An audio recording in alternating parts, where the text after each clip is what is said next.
Nazi व्यवस्था के भीतर उनका उत्थान तेजी से हुआ। उनकी शक्ति पर कोई सवाल नहीं उठा सकता था और उनकी विरासत अन्य क्षेत्रों में भी दोहराई गई। तीसरे रेह के पतन के बाद उन्हें खोज निकाला गया, गिरफ्तार किया गया और एक न्यायाधिकरण के सामने पेश किया गया, जिसने उन्हें विनाश मशीन में उनकी केंद्रीय भूमिका के लिए जवाबदेह ठहराया। वह नरसंहार की सबसे घातक महिला कैसे बन गई? एसएस ने भी उसे अपरिहार्य क्यों माना और उसकी क्रूर हत्या कैसे की गई? मैदान से कमान तक मारिया मंडेल का अजेय उत्थान।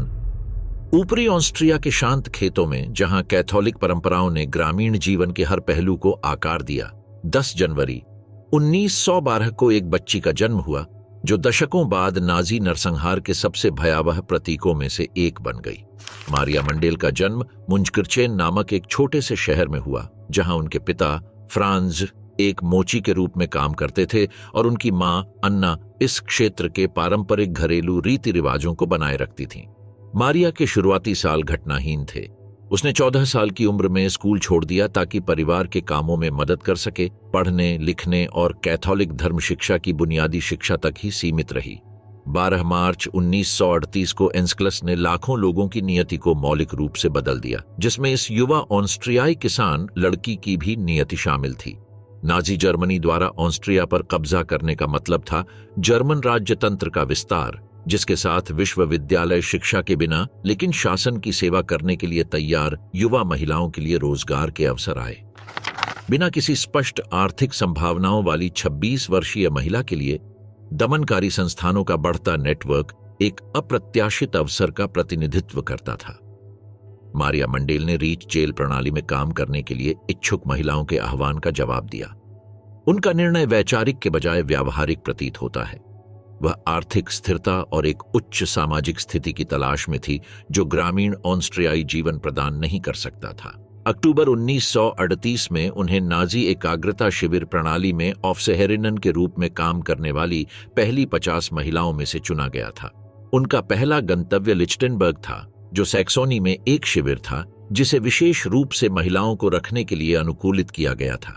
यह सुविधा सभी महिलाओं के सामूहिक कारावास में पहला प्रयोग था, एक मध्ययुगीन किला जिसे नागरिक जेल में बदल दिया गया और अंततः 1937 में तीसरे रेह के उद्देश्यों के लिए अनुकूलित किया गया। कैदियों में कम्युनिस्ट, सामाजिक लोकतंत्रवादी, यहोवा के साक्षी, असामाजिक व्यवहार के आरोपी महिलाएं और बढ़ती संख्या में यहूदी और रोमा शामिल थे। नौकरी के अपने पहले महीनों से ही मारिया मंडेल ने उल्लेखनीय अनुकूलन का प्रदर्शन किया। प्रशासनिक रिपोर्टों ने उन्हें अनुशासित, कुशल और नैतिक अस्थिरता से मुक्त बताया।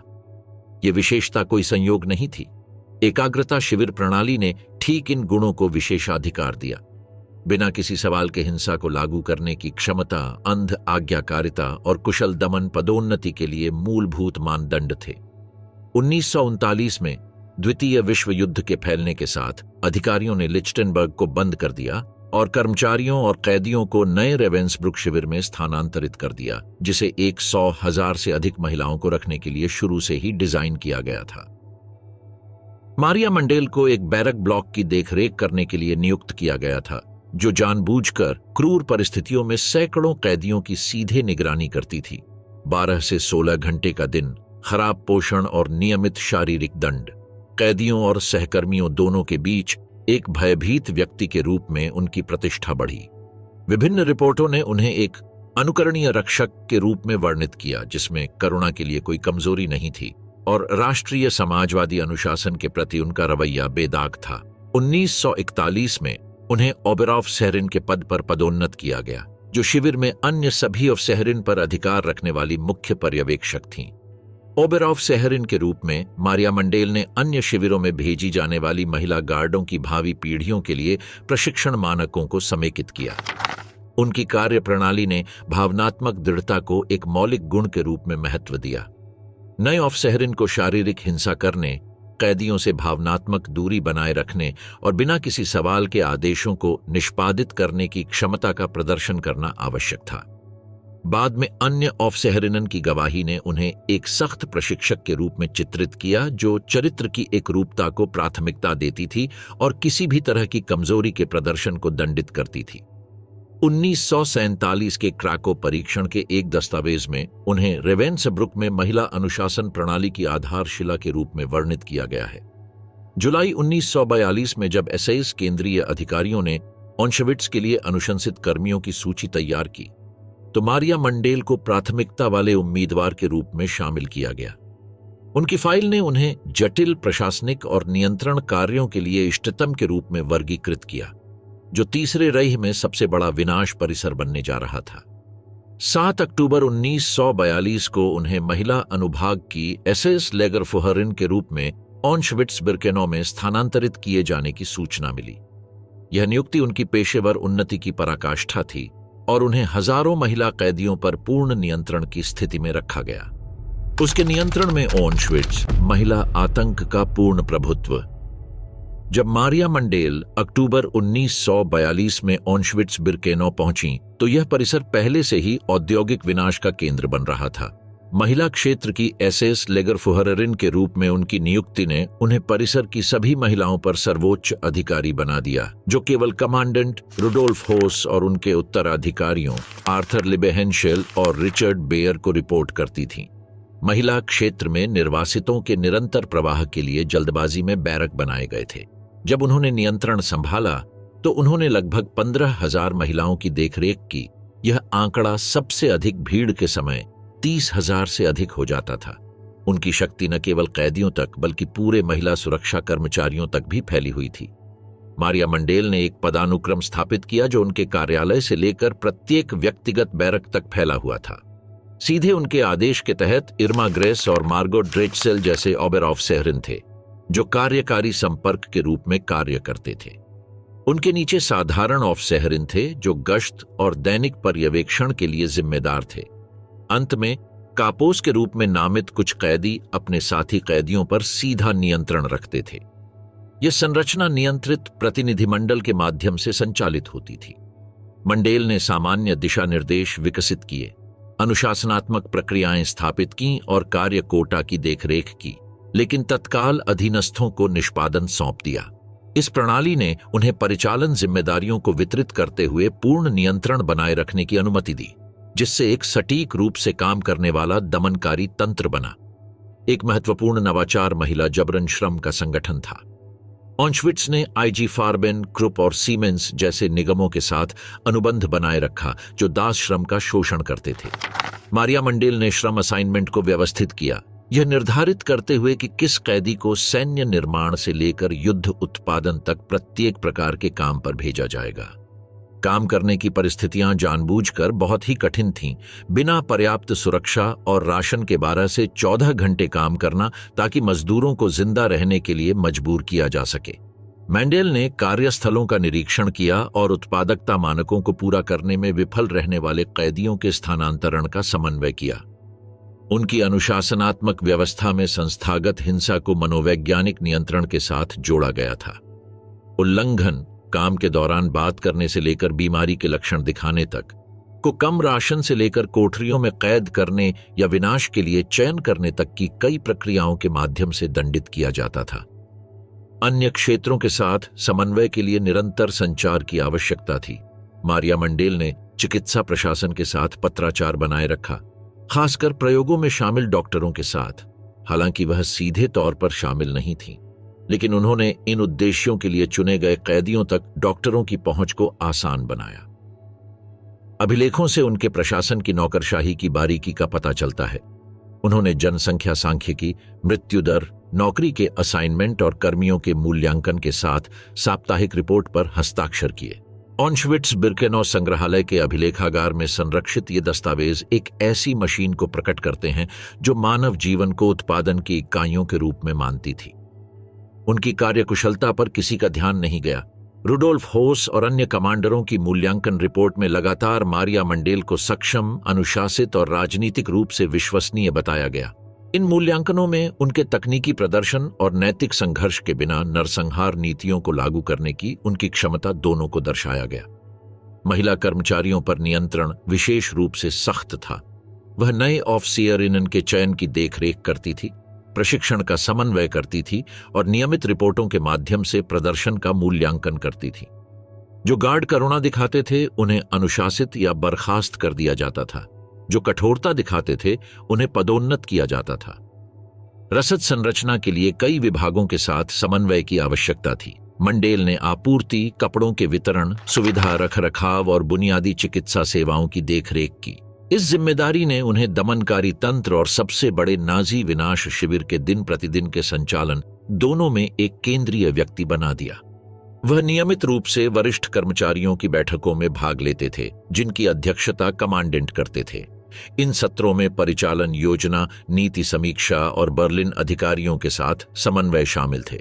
उनकी उपस्थिति ने ऑनशविट्स पदानुक्रम में एक प्रमुख व्यक्ति के रूप में उनकी स्थिति की पुष्टि की। 1942 और 1944 के बीच ऑनशविट्स बिर्केनौ परिसर में तीसरे रेह के कब्जे वाले सभी क्षेत्रों से 400 से अधिक रेल काफिले आए। इन ट्रेनों ने सैकड़ों हजारों लोगों को, आमतौर पर प्रति काफिले 1000 से 2500 के बीच, बिना वेंटिलेशन, पानी या सैनिटरी सुविधाओं के बंद मालवाहक गाड़ियों में ले जाया। यात्रा की परिस्थितियां, जो कई दिनों तक चल सकती थीं, अंतिम गंतव्य तक पहुंचने से पहले ही कई लोगों की मृत्यु का कारण बन गईं। आगमन स्टेशन, जिसे जुडेन रैंपे के नाम से जाना जाता है, को तेज, कुशल और निर्बाध संचालन की अनुमति देने के लिए अनुकूलित किया गया था। रसद उतारने के काम में सावधानी पूर्वक डिजाइन किए गए प्रोटोकॉल का पालन किया गया। आगमन पर ट्रेन का स्वागत सशस्त्र एसएस कर्मियों द्वारा किया गया। साथ में सहायक गार्ड इकाइयां, कुत्ते और प्रक्रिया में सहायता करने के लिए मजबूर यहूदी कैदियों से बनी एक सौंडर कमांडो टीम थी। काफिला ऊंचे टावरों द्वारा संरक्षित एक प्लेटफॉर्म पर रुका। एक साथ दरवाजे खोले गए और निर्वासितों को जल्दी से उतरने का आदेश दिया गया, अपने सामान को पीछे छोड़कर इस वादे के साथ कि उन्हें पंजीकरण के बाद वापस कर दिया जाएगा। झूठे सामान्यता के इस आख्यान को लाउड स्पीकर और दृश्यमान संकेतों पर दोहराए गए निर्देशों द्वारा बनाए रखा गया था। उतरते ही अलगाव शुरू हो गया। पुरुषों और महिलाओं को पंक्तियों में विभाजित किया गया, बच्चों को उनकी माताओं के साथ समूहबद्ध किया गया और बुजुर्गों को अलग रखा गया। एसएस चिकित्सा अधिकारियों ने अन्य गार्डों द्वारा अनुरक्षित फिर चयन प्रक्रिया शुरू की। यह केवल कुछ ही मिनटों तक चला और एक त्वरित दृश्य निरीक्षण पर आधारित था। जबरन श्रम के लिए उपयुक्त समझे जाने वाले लोगों को बैरक में भेज दिया गया, जबकि बाकी लोगों को स्वच्छ स्नान की आड़ में समूहों में श्मशान में ले जाया गया। इस प्रक्रिया को ट्रेन के आने के 2 घंटे के भीतर पूरा करने के लिए डिजाइन किया गया था। प्रत्येक समूह में 15 से 30 एसएस कर्मियों को शामिल किया गया था। इसके अलावा सौंडर कमांडो कैदियों को ट्रेन की गाड़ियों से शवों को इकट्ठा करने, सामान लोड करने और अगले काफिले से पहले क्षेत्र को साफ करने का काम सौंपा गया था। मई और जून 1944 में हंगरी निर्वासन के दौरान जैसे चरम यातायात के दिनों में प्रतिदिन 12 ट्रेनें आती थीं, जिसके लिए समय, आंतरिक मार्गों और उपलब्ध कर्मियों के सटीक समन्वय की आवश्यकता होती थी। संरक्षित आंतरिक दस्तावेजों से पता चलता है कि इस ऑपरेशन को शिविर के नियमित संचालन के हिस्से के रूप में कैसे मानकीकृत किया गया था। साप्ताहिक रिपोर्टों में चयनों को विशेष उपचार सोंडेर बेहंडलुंग की श्रेणी में वर्गीकृत किया गया था, एक व्यंजना जिसका प्रशासनिक भाषा में अर्थ तत्काल विनाश था। इस्तेमाल किए गए अन्य पदनामों में पूर्व की ओर स्थानांतरण या तत्काल वर्गीकरण शामिल थे, जो नौकरशाही शब्दावली के तहत अपराध की भयावहता को छिपाते थे। विभागों के बीच पत्राचार, हॉस और लिबेहनशेल जैसे अधिकारियों द्वारा हस्ताक्षरित और कभी-कभी मारिया मंडेल जैसे क्षेत्र के नेताओं द्वारा समन्वित हत्याओं के स्पष्ट संदर्भों से बचते थे, लेकिन विस्तृत कोटा, प्रतिक्रिया समय और रसद प्रभावशीलता। इस व्यवस्था में मारिया मंडेल की भूमिका महिला वर्ग की देखरेख करना था, लेकिन उनकी संचालन भूमिका इस समग्र संरचना के भीतर अंतर्निहित थी। कैदियों के पुनर्वितरण, श्रम या विनाश के लिए चयन और एसएस डॉक्टरों के साथ समन्वय के बारे में उनके निर्णय इस रसद तंत्र के साथ तालमेल में निष्पादित किए गए थे। प्रक्रिया की सटीकता, गति और दक्षता न केवल उच्च स्तरीय आदेशों का परिणाम थी, बल्कि मध्यवर्ती आंकड़ों के सक्रिय और अनुशासित सहयोग का भी परिणाम थी, जो समझते थे कि हर निर्णय घटनाओं की एक घातक श्रृंखला का हिस्सा था। ऑनश्विट्स रैंप, नरसंहार का निर्णायक तंत्र। ऑनश्विट्स बिर्केनौ रेलवे रैंप नाजी नरसंहार के सबसे व्यवस्थित पहलू के लिए मंच के रूप में कार्य करता था। निर्वासितों के सामूहिक प्रसंस्करण के लिए बनाया गया यह मंच वह बिंदु बन गया जहां औद्योगिक ठंड से लाखों लोगों के जीवन को सुलझाया गया। मारिया मंडेल ने इस तंत्र में एक केंद्रीय भूमिका निभाई, जिसने निर्धारित किया कि कौन अस्थायी रूप से गुलाम के रूप में रहेगा और कौन तुरंत मर जाएगा। कई दिनों की यात्रा के बाद सीलबंद डिब्बों में बिना वेंटिलेशन, भोजन या शौचालय की ट्रेनें पहुंची। जब दरवाजे खुले तो यात्रियों को जल्दी से उतरने और सशस्त्र गार्डों और कुत्तों की चौकस निगाहों के नीचे कतारों में खड़े होने के लिए मजबूर होना पड़ा। भ्रम, भय और थकावट ने चयन प्रक्रिया के दौरान ट्रेनों को नियंत्रित करना आसान बना दिया। इस प्रक्रिया में एक प्रोटोकॉल का पालन किया गया, जिसमें लॉजिस्टिक दक्षता के साथ साथ धोखे का भी समावेश किया गया। निर्वासित लोगों को तुरंत लिंग के आधार पर अलग कर दिया गया, जबकि लाउड स्पीकर पर पंजीकरण और नौकरी के असाइनमेंट के बारे में आश्वस्त करने वाले संदेश बजाए गए। इस दिखावे ने इस तथ्य को छिपा दिया कि अधिकांश के पास जीने के लिए कुछ ही मिनट बचे थे। अक्टूबर 1942 से शुरू होकर मारिया मंडेल इन वर्गीकरणों के महिला अनुभाग की विशेष रूप से प्रभारी थीं। उनकी उपस्थिति औपचारिक नहीं थी। परिवहन में महिलाओं और बच्चों के भाग्य पर उनका निर्णायक अधिकार था। हाथ के इशारों या सिर हिलाने से वह तय करती थीं कि किसी महिला को अस्थायी रूप से शिविर में भेजा जाएगा या तुरंत गैस चैम्बर में। मानदंड कार्य क्षमता पर आधारित प्रतीत होते थे, लेकिन वे शिविर की तत्काल आवश्यकताओं और केंद्रीय रूप से स्थापित विनाश कोटा के अनुरूप थे।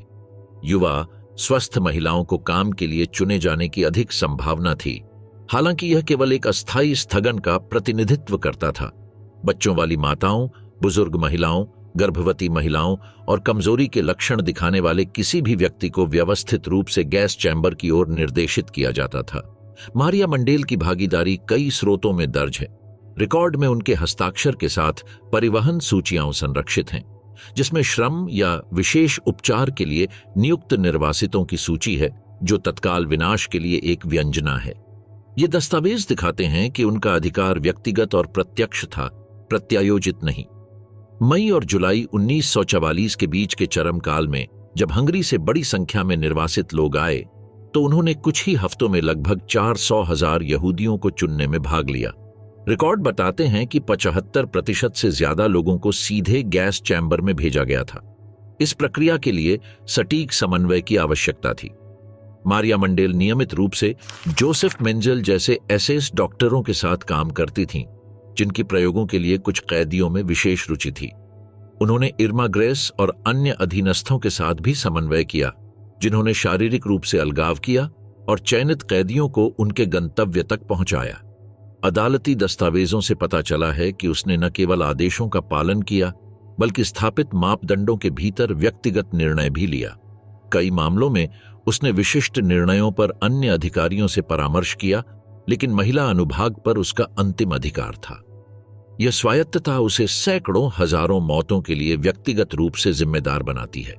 बचे हुए लोगों के विवरण में सामूहिक आगमन की अवधि के दौरान उसकी निरंतर उपस्थिति का वर्णन किया गया है। प्रारंभिक चयन से बचने वाले कैदियों के लिए उसकी आकृति आतंक का प्रतीक बन गई, क्योंकि उसकी उपस्थिति संभावित रूप से घातक पुनर्वर्गीकरण का संकेत देती थी। चयनों ने स्थापित कैदियों पर मनोवैज्ञानिक नियंत्रण के रूप में भी काम किया। मारिया मंडेल ने बैरकों के भीतर समय समय पर छंटाई सत्र आयोजित किए, जहां महीनों तक जीवित रहने वाली महिलाओं को अचानक नष्ट करने के लिए चिह्नित किया जा सकता था, अगर उन्हें अब उपयोगी नहीं माना जाता था। ये आंतरिक चयन विशेष रूप से क्रूर थे, क्योंकि उन्होंने अस्थायी सुरक्षा के किसी भी भ्रम को नष्ट कर दिया। मेंडेल ने उन्हें बिना किसी चेतावनी के अंजाम दिया, शारीरिक स्थिति का तुरंत आकलन किया और उन लोगों को अलग कर दिया जो खर्च करने योग्य थे। उन्होंने अनुशासनात्मक उपकरण के रूप में भी काम किया, जिससे पूरी महिला आबादी लगातार डर में रहती थी। उनके वरिष्ठों ने उनकी कार्य कुशलता की बहुत सराहना की, जिन्होंने उन्हें बिना किसी तार्किक जटिलताओं के परिचालन प्रवाह को बनाए रखने में सक्षम माना। रिपोर्टों ने उनके काम को विधिपूर्वक, कुशल और राजनीतिक रूप से विश्वसनीय बताया। अनुमान है कि वह लगभग 500,000 महिलाओं और बच्चों की मौत के लिए सीधे तौर पर जिम्मेदार है। इस आंकड़े में जबरन श्रम व्यवस्था और आंतरिक रूप से दी गई सजाओं के कारण होने वाली मौतें शामिल नहीं हैं। उसकी भागीदारी केवल बिरकेनौ तक सीमित नहीं थी। जब उसे उप शिविरों में स्थानांतरित किया गया, तो उसने घातक वर्गीकरण प्रणाली की नकल करते हुए उन्हीं तरीकों और मानदंडों का पालन किया। यह निरंतरता दर्शाती है कि विनाश में उसकी भागीदारी परिस्थितिजन्य नहीं थी, बल्कि योजनाबद्ध और जानबूझकर की गई थी।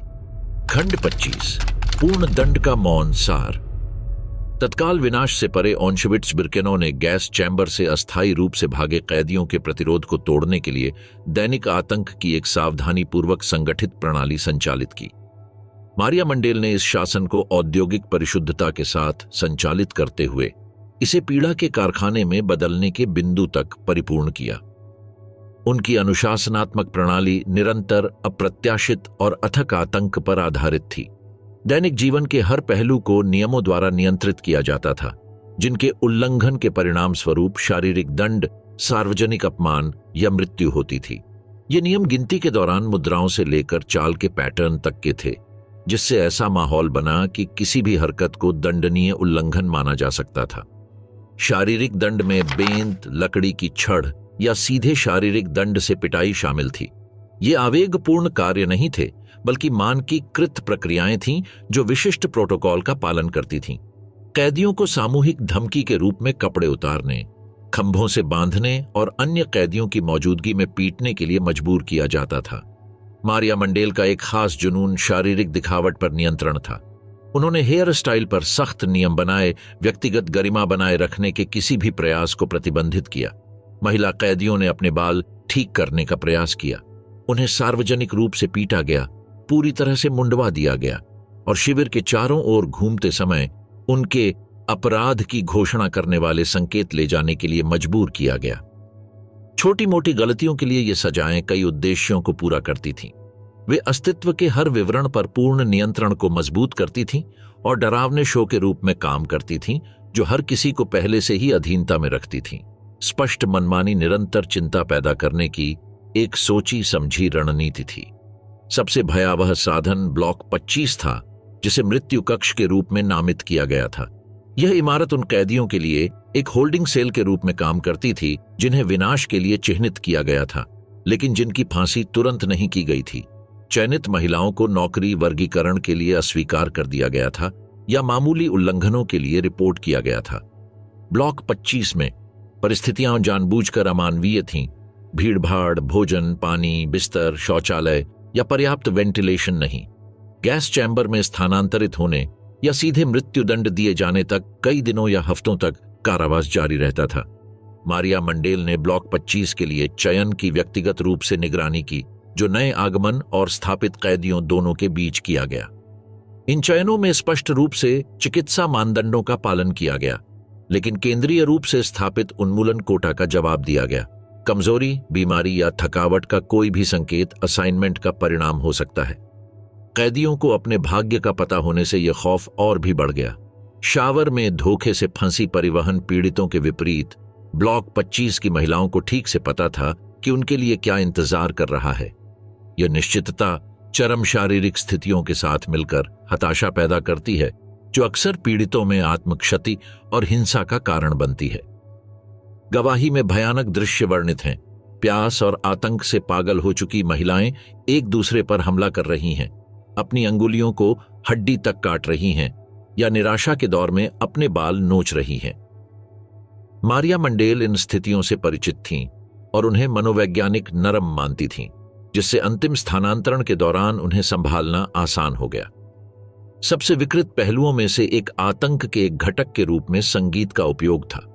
उसने संगीत में प्रशिक्षित कैदियों का एक महिला ऑर्केस्ट्रा संगठित किया, जिसे गिनती, चयन, निष्पादन और गैस चैम्बर में परिवहन के दौरान बजाने के लिए मजबूर किया गया।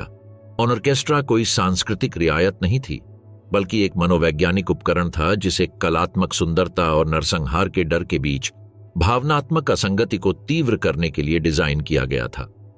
संगीतकारों को अपने साथी संगीतकारों को प्रदर्शन करते हुए देखते हुए शास्त्रीय टुकड़े बजाने के लिए मजबूर किया गया था, जिससे संगीत और आतंक के बीच एक दर्दनाक संबंध बन गया जो बचे हुए लोगों को परेशान करेगा। मारिया मंडेल ने व्यक्तिगत रूप से रिहर्सल की निगरानी की, जिसमें तकनीकी पूर्णता की मांग की गई, जबकि सदस्य थकावट, कुपोषण और आघात से जूझ रहे थे। जो लोग मानकों को पूरा करने में विफल रहे, उन्हें शारीरिक रूप से दंडित किया गया या ब्लॉक 25 में स्थानांतरित करने की धमकी दी गई।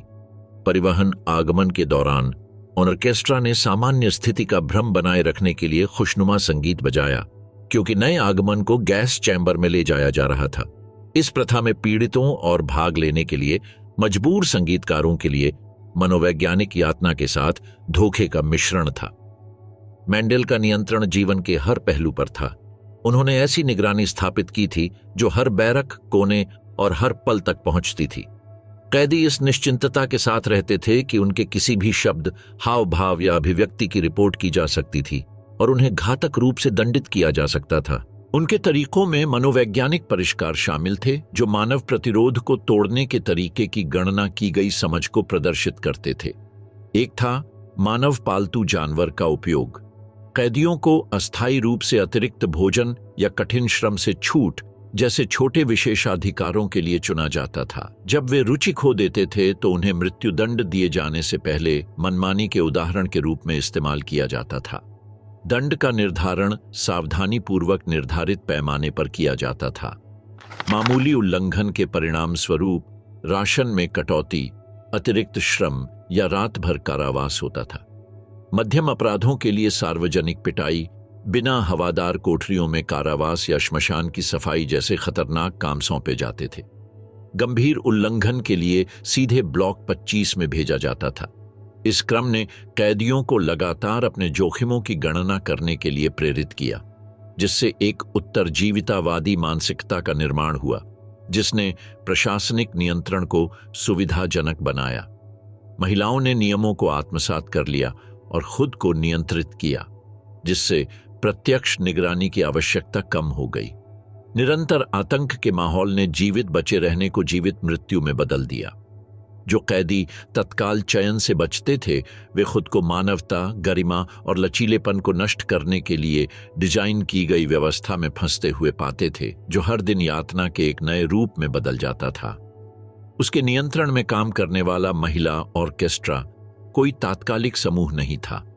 इसमें 25 से 40 कैदी शामिल थे, जिन्हें खास तौर पर उनकी संगीत क्षमताओं के लिए चुना गया था। उनमें वायलिन वादक, सेलो वादक, पियानो वादक, बांसुरी वादक और अकॉर्डियन वादक शामिल थे, जिनमें से कई ने अपनी गिरफ्तारी से पहले पेशेवर प्रशिक्षण प्राप्त किया था। लगाए गए प्रदर्शनों की सूची में सैन्य मार्च, जर्मन संगीतकारों द्वारा शास्त्रीय टुकड़े और स्पष्ट व्यवस्था का माहौल बनाने के लिए डिजाइन किए गए हल्के काम शामिल थे। मारिया मंडेल ने सीधे तौर पर इसके आयोजन और प्रदर्शन की देखरेख की। तकनीकी पूर्णता के प्रति उनका जुनून दैनिक रिहर्सल में परिलक्षित होता था, अक्सर अत्यधिक थकावट की स्थिति में। सदस्य, हालांकि अस्थायी रूप से सबसे कठिन जबरन श्रम से मुक्त थे, लगातार खतरे में रहते थे। कोई भी गलती, धुन से बाहर होना या ऊर्जा की कमी शारीरिक दंड या ब्लॉक 25 में स्थानांतरण का आधार थी। उनके लिए संगीत जीवित रहने का एक अनिश्चित और अस्पष्ट साधन बन गया। ऑर्केस्ट्रा के पास विशिष्ट कार्य थे। ये सुबह और रात की गिनती के दौरान जबरन श्रम के लिए मार्च के साथ और विशेष रूप से रैंप पर नए परिवहन और चयन प्रक्रियाओं के आगमन के दौरान बजाया जाता था। टुकड़ों को सामान्यता का एक भ्रामक माहौल बनाने के लिए चुना गया था। जैसे ही नए कैदी गाड़ियों से उतरते थे, धुनें चिल्लाहट, आदेशों और कुत्तों के भौंकने के साथ जुड़ जाती थीं, जिससे उस जगह की प्रकृति के बारे में भ्रम को मजबूत किया जाता था जहां वे अभी अभी पहुंचे थे। संगीतमय कैलेंडर विनाश कैलेंडर का बारीकी से पालन करता था। जिन दिनों में बहुत ज्यादा संख्या में फांसी दी जाती थी, कलाकारों को घंटों तक लगातार बजाना पड़ता था। वॉल्ट्स या हल्के संगीत के साथ गैस चैम्बर तक मार्च करते थे। सावधानीपूर्वक किया गया सामंजस्य एक सौंदर्यपूर्ण कार्य नहीं, बल्कि एक मनोवैज्ञानिक कार्य करता था। यह पीड़ितों के लिए एक व्याकुलता, एक भावनात्मक बफर और अपराधियों के लिए परिचालन नियंत्रण का एक उपकरण के रूप में कार्य करता था। इन कार्यों के अलावा ऑर्केस्ट्रा का उपयोग सार्वजनिक दंड के दौरान किया जाता था। उदाहरण के लिए, शिविर प्रांगण में फांसी से पहले या उसके साथ लाइव संगीत बजाया जाता था। यह प्रथा दमनकारी कृत्यों के दौरान व्यवस्था बनाए रखने, एसएस के अधिकार को मजबूत करने और भयावहता को एक विनियमित दिनचर्या में बदलने के लिए डिजाइन की गई थी। संगीत की औपचारिक सुंदरता जानबूझकर आसपास की क्रूरता के साथ विपरीत होती है, जिससे इसे देखने के लिए मजबूर लोगों के लिए विनाशकारी भावनात्मक असंगति पैदा होती है। संगीत का उपयोग प्रतीकात्मक जोड़ नहीं था, यह संरचित अमानवीयकरण तंत्र का एक अभिन्न अंग था। मारिया मंडेल के नियंत्रण में ऑर्केस्ट्रा एक बहुक्रियाशील उपकरण बन गया, एक व्यवहार नियामक, आंतरिक प्रचार का एक चैनल और विनाश प्रणाली का एक तार्किक घटक। शिविर अभिलेखागार और प्रशासनिक अभिलेखों में सावधानीपूर्वक प्रलेखित इसका अस्तित्व यह दर्शाता है कि सबसे परिष्कृत कला को भी व्यवस्थित सटीकता के साथ डरावनी सेवा में इस्तेमाल किया जा सकता है। आतंक का स्कूल उसके हाथों से बने जल्लाद। ऑश्विट्ज़ बिर्केनौ में मारिया मंडेल के आतंक के तंत्र को सहयोगियों के एक नेटवर्क की आवश्यकता थी जो कुल नियंत्रण के उनके क्रूर दृष्टिकोण को साझा करते थे। एसएस लेगरफुहररिन के रूप में उन्होंने न केवल महिलाओं के दमन का निर्देशन किया बल्कि क्रूरता का एक ऐसा स्कूल भी बनाया जिसने एक पूरी पीढ़ी को अमानवीयकरण की परिष्कृत तकनीकों में प्रशिक्षित किया। यह पदानुक्रम क्षेत्रीय नरसंहार की रीढ़ बन गया। संगठनात्मक संरचना ने एसएस सैन्य पदानुक्रम की नकल की, जिसे बड़े पैमाने पर महिला नियंत्रण के लिए अनुकूलित किया गया। सीधे उसके अधिकार के तहत ओबेरॉफ-सेहरिनन का एक चुनिंदा समूह संचालित होता था जो कार्यकारी लेफ्टिनेंट के रूप में कार्य करता था। ये महिलाएं केवल परिचालन अधीनस्थ नहीं थीं, बल्कि वैचारिक शिष्य थीं जिन्होंने विनाश के तरीकों को पूरी तरह से आत्मसात कर लिया था। इर्मा ग्रेस सबसे उल्लेखनीय शिष्य के रूप में उभरी।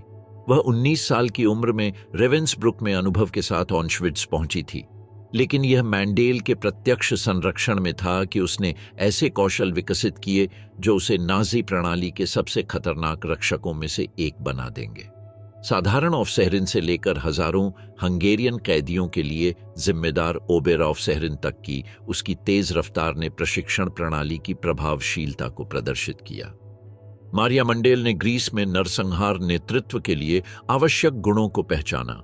मानवीय पीड़ा के प्रति असंवेदनशीलता के साथ संयुक्त संगठनात्मक बुद्धिमत्ता, बिना किसी हिचकिचाहट के घातक निर्णय लेने की क्षमता और बिना शर्त वफादारी। अपने व्यक्तिगत पर्यवेक्षण के तहत ग्रीस ने सामूहिक चयनों को व्यवस्थित करना, सार्वजनिक निष्पादन की देखरेख करना और आंतरिक शासन के अधिक भयावह पहलुओं का प्रबंधन करना सीखा। 200 से ज्यादा ऑफ-सेहरिनन उनके निर्देशन में उत्तीर्ण हुए।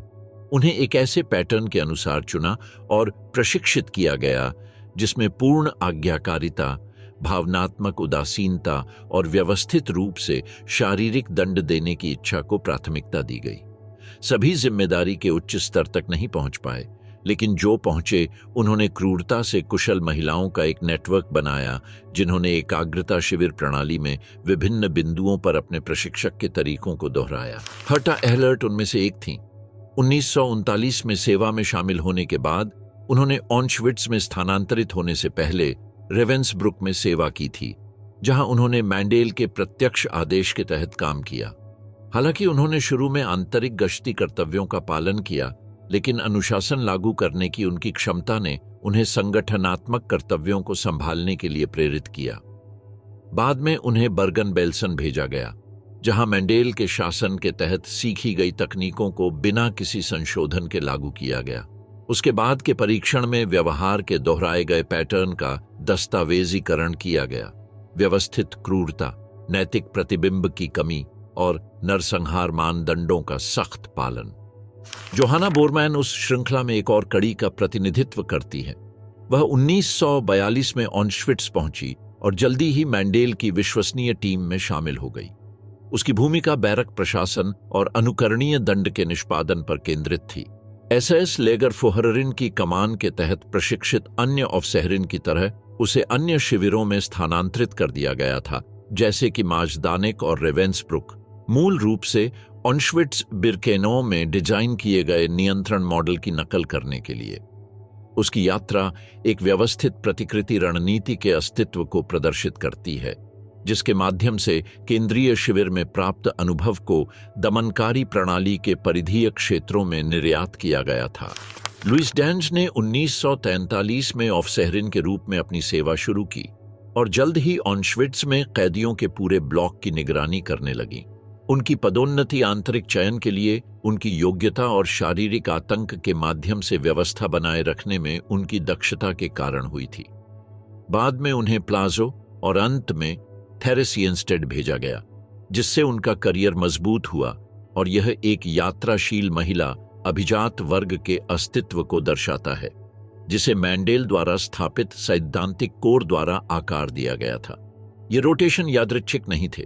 एसएस अधिकारियों ने सबसे प्रभावी ऑफ सेहेरिनन की पहचान की और उन्हें उन शिविरों में पुनर्वितरित किया जिन्हें व्यवस्था लागू करने या विनाश मशीनरी की दक्षता बढ़ाने की आवश्यकता थी।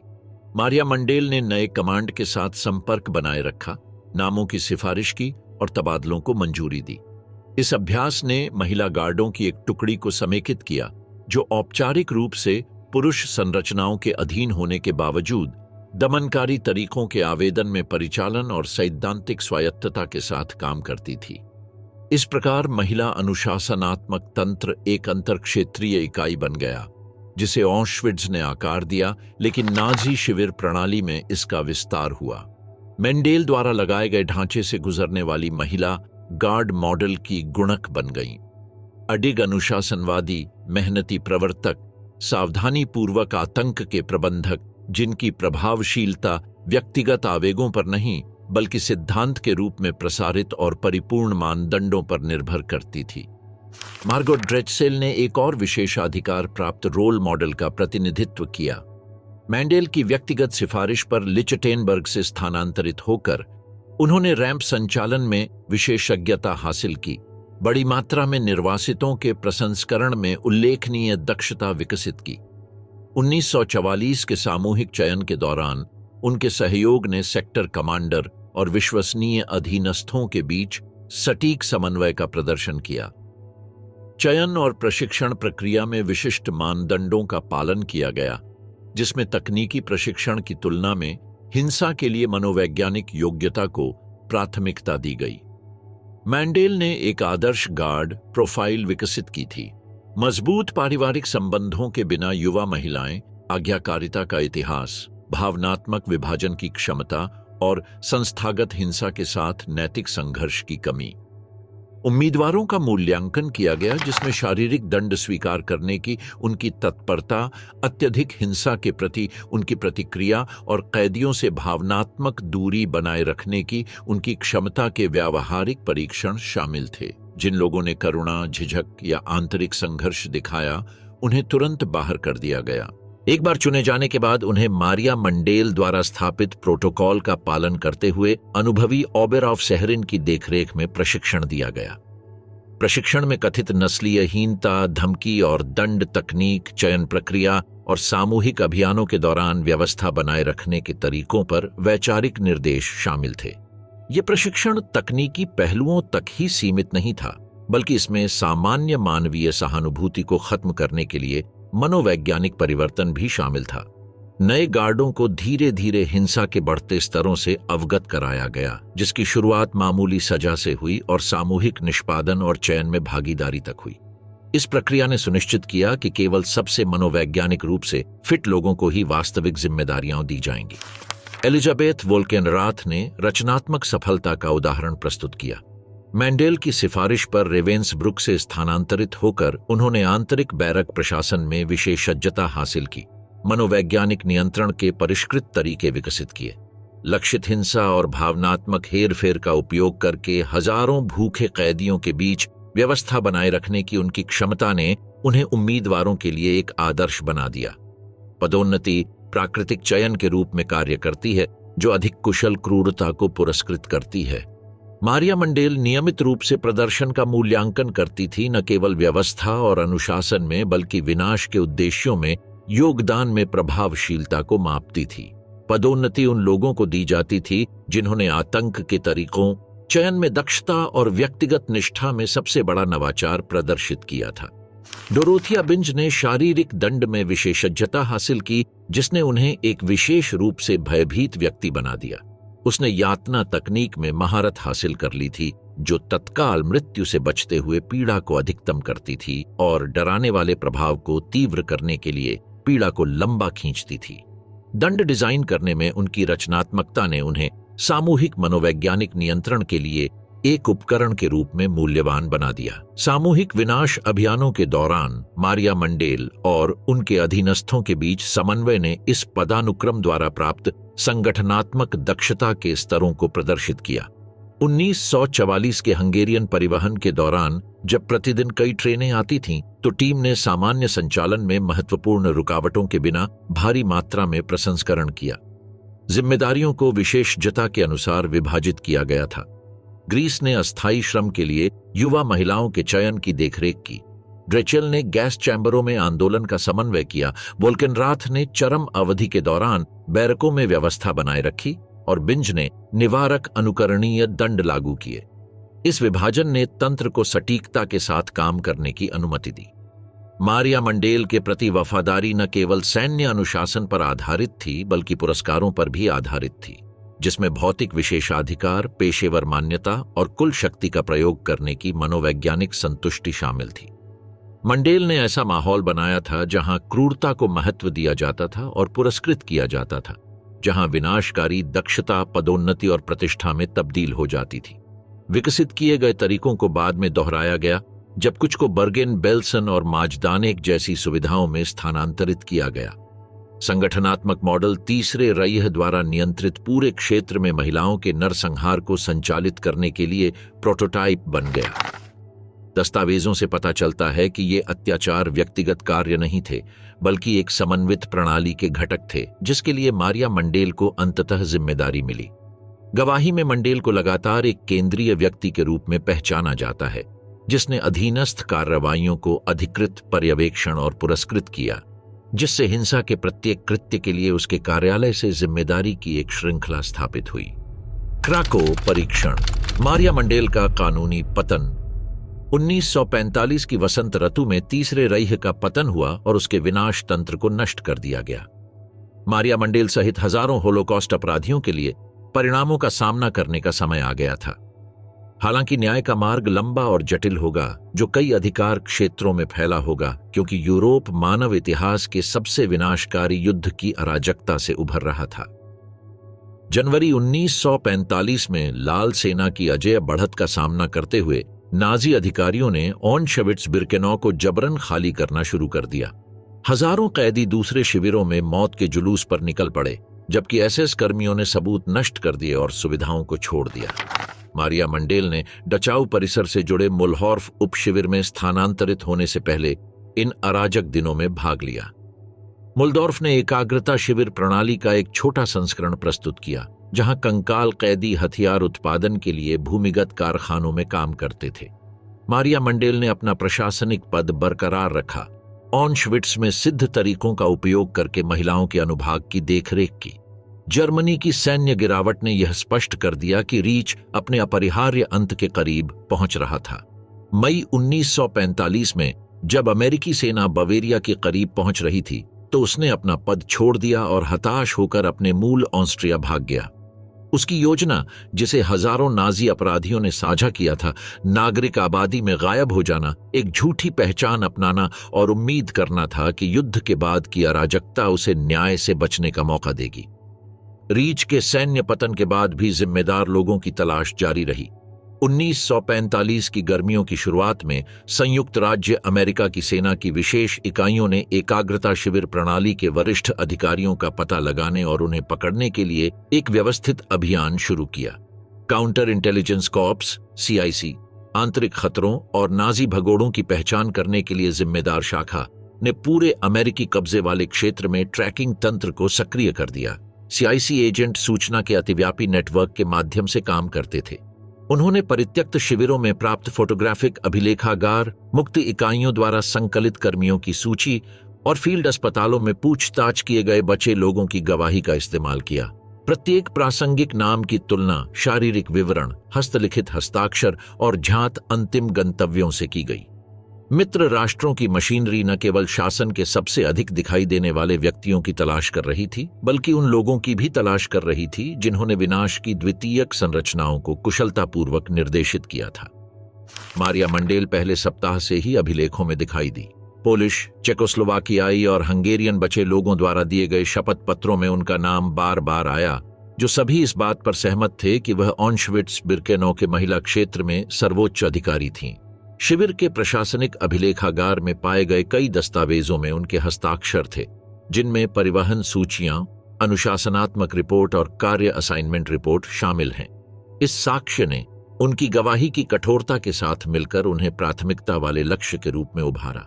सीआईसी ने मंडेल को टियर 1 के रूप में वर्गीकृत किया, एक ऐसी श्रेणी जो उन व्यक्तियों के लिए आरक्षित है जिनकी गिरफ्तारी शिविरों के आंतरिक कामकाज को स्पष्ट करने के लिए रणनीतिक मानी जाती थी। उसकी प्रोफाइल को चेक पॉइंट्स और सर्च कमांड में बुलेटिन के माध्यम से वितरित किया गया था, जिसमें उसकी तस्वीर, संभावित उपनाम और उसके क्षेत्रीय उच्चारण और व्यक्तिगत विशेषताओं का विवरण था। गश्ती दल को मध्यम आयु वर्ग की ऑस्ट्रियाई महिलाओं के दस्तावेजों की सावधानीपूर्वक जांच करने के लिए विशिष्ट निर्देश दिए गए थे, जो अकेले यात्रा करती थीं या ग्रामीण मूल की होने का दावा करती थीं। समानांतर में अधिकारियों ने क्रॉस चेकिंग तकनीकों के साथ काम किया। संदिग्धों को रोकते समय उन्होंने बोली जाने वाली बोलियों की तुलना उनके घोषित जन्म क्षेत्रों से की, जीवनी संबंधी विवरणों में विसंगतियों का विश्लेषण किया और दबाव में प्रतिक्रियाओं का मूल्यांकन किया। इन पूछताछकर्ताओं को जो प्रशिक्षण दिया गया उसमें जबरन उच्चारण परिवर्तन, स्थानीय रीति रिवाजों के बारे में गलत जानकारी और तात्कालिक दस्तावेजीकरण में त्रुटियों की पहचान करना शामिल था। यह रणनीति विस्थापित नागरिकों के बीच छिपने की कोशिश करने वाले या संघर्ष के शिकार होने का दिखावा करने वाले अपराधियों के खिलाफ विशेष रूप से प्रभावी साबित हुई।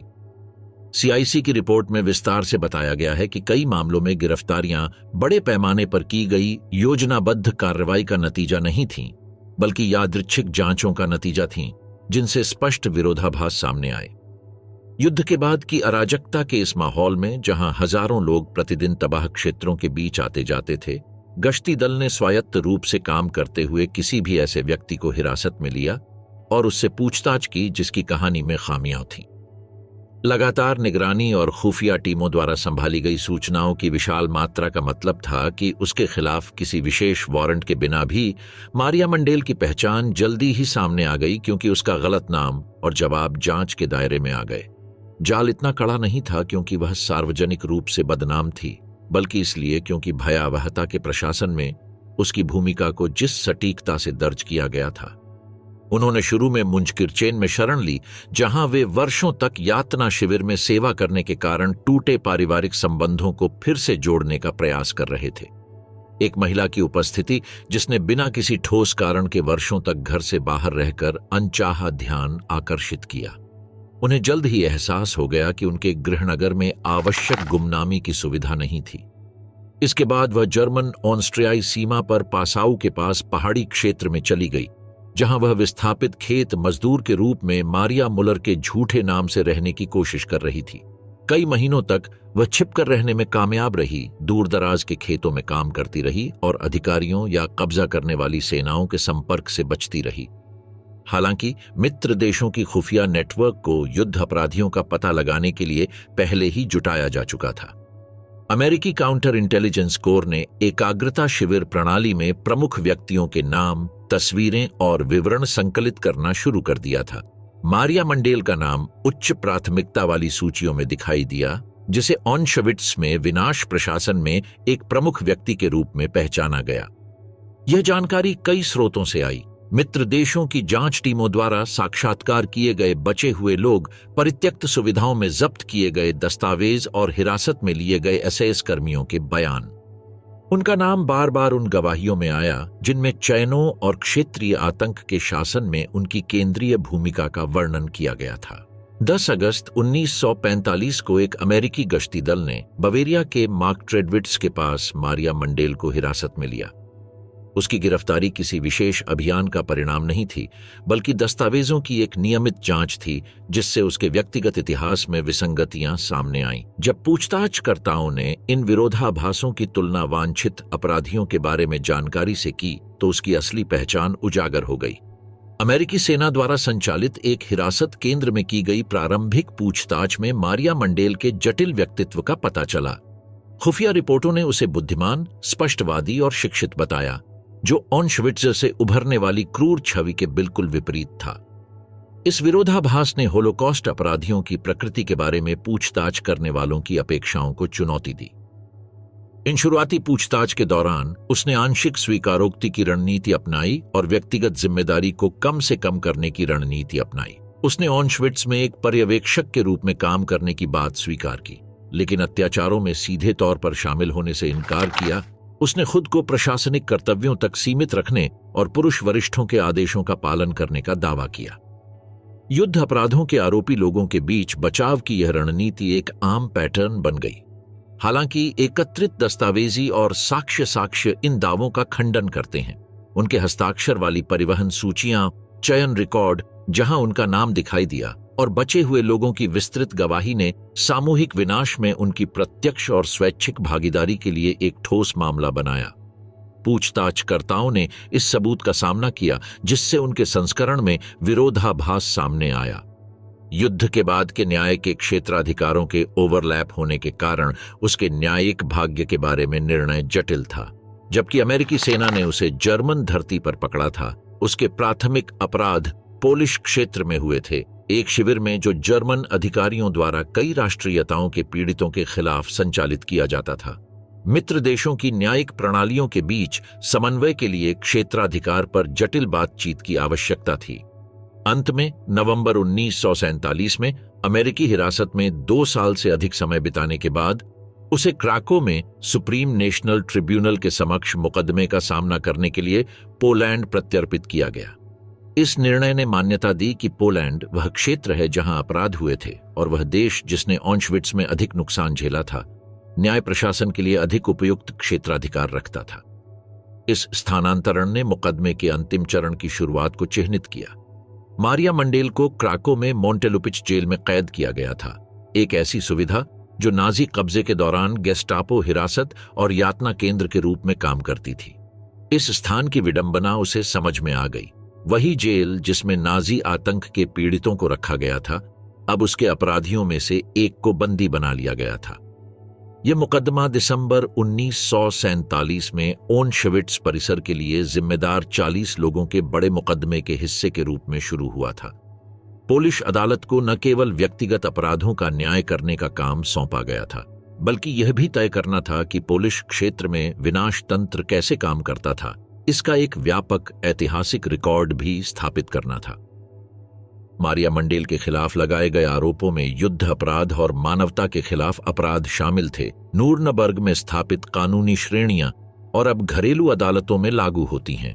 विशिष्ट आरोप में उन्हें लगभग 500,000 महिलाओं और बच्चों के विनाश में प्रत्यक्ष भागीदारी, संस्थागत आतंक की एक प्रणाली का आयोजन करने और अंतर्राष्ट्रीय कानून के सभी मानदंडों का उल्लंघन करने वाले अभियानों की देखरेख करने के लिए जिम्मेदार ठहराया गया था।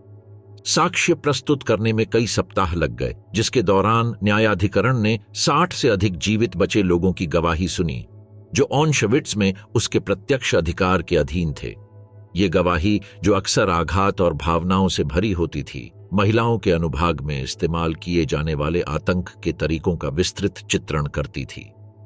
समानांतर में अभियोजन पक्ष ने दस्तावेजी साक्ष्य प्रस्तुत किए, जिसमें मंडेल द्वारा हस्ताक्षरित प्रशासनिक रिकॉर्ड, उनके द्वारा अधिकृत गैस चैम्बर परिवहन सूचियां और उनके नियंत्रण में सुविधाओं को दिखाने वाले शिविर की तस्वीरें शामिल थीं।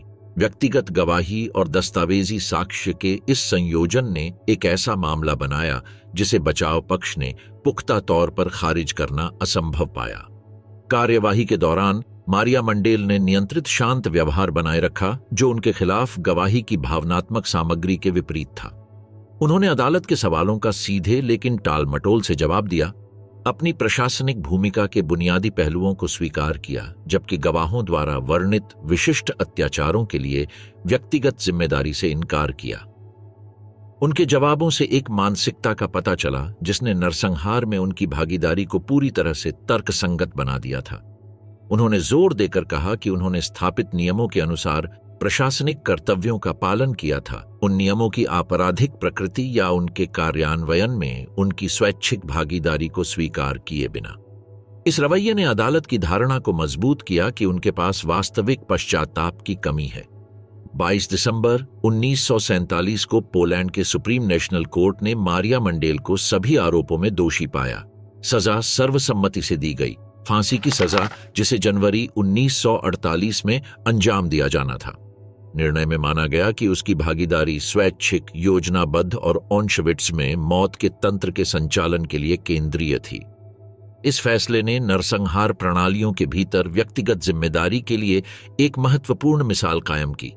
न्यायालय ने उच्च आदेशों के प्रति आज्ञाकारिता के बारे में बचाव पक्ष की दलीलों को खारिज कर दिया, ये स्थापित करते हुए कि मानवता के खिलाफ अपराधों में स्वैच्छिक और उत्साही भागीदारी को जबरदस्ती या अज्ञानता के दावों से उचित नहीं ठहराया जा सकता।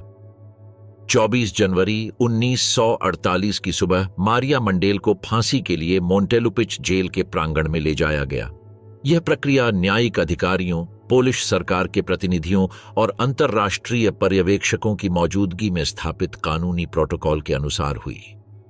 प्रेस को प्रवेश की अनुमति नहीं थी और कोई सार्वजनिक तस्वीर नहीं ली गई।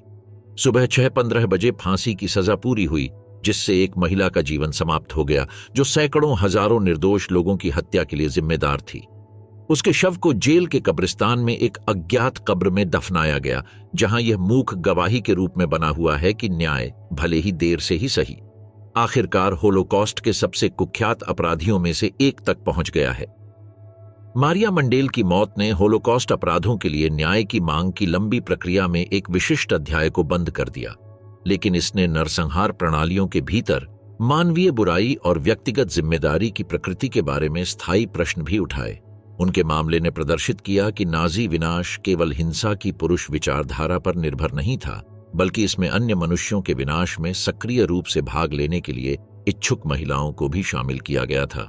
उनकी स्वैच्छिक और उत्साही भागीदारी चरम हिंसा के संदर्भ में अंतर्निहित स्त्री मासूमियत के बारे में भ्रम को तोड़ती है और दूसरों पर पूरी शक्ति के प्रलोभन के खिलाफ निरंतर सतर्कता बनाए रखने के महत्व को रेखांकित करती है। मारिया मंडेल की विरासत एक गंभीर अनुस्मारक बनी हुई है कि नरसंहार के लिए न केवल अत्याचारों की कल्पना करने वाले नेताओं की आवश्यकता होती है, बल्कि उन्हें घातक दक्षता के साथ लागू करने के लिए तैयार निष्पादकों की भी आवश्यकता होती है।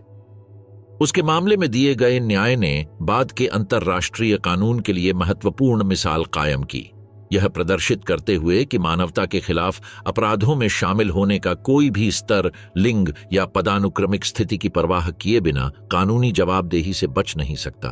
उसकी फांसी न केवल व्यक्तिगत सजा के योग्य थी, बल्कि यह सामूहिक पुष्टि भी थी कि कुछ अपराध क्षमा से परे हैं और पूर्ण न्याय की आवश्यकता है।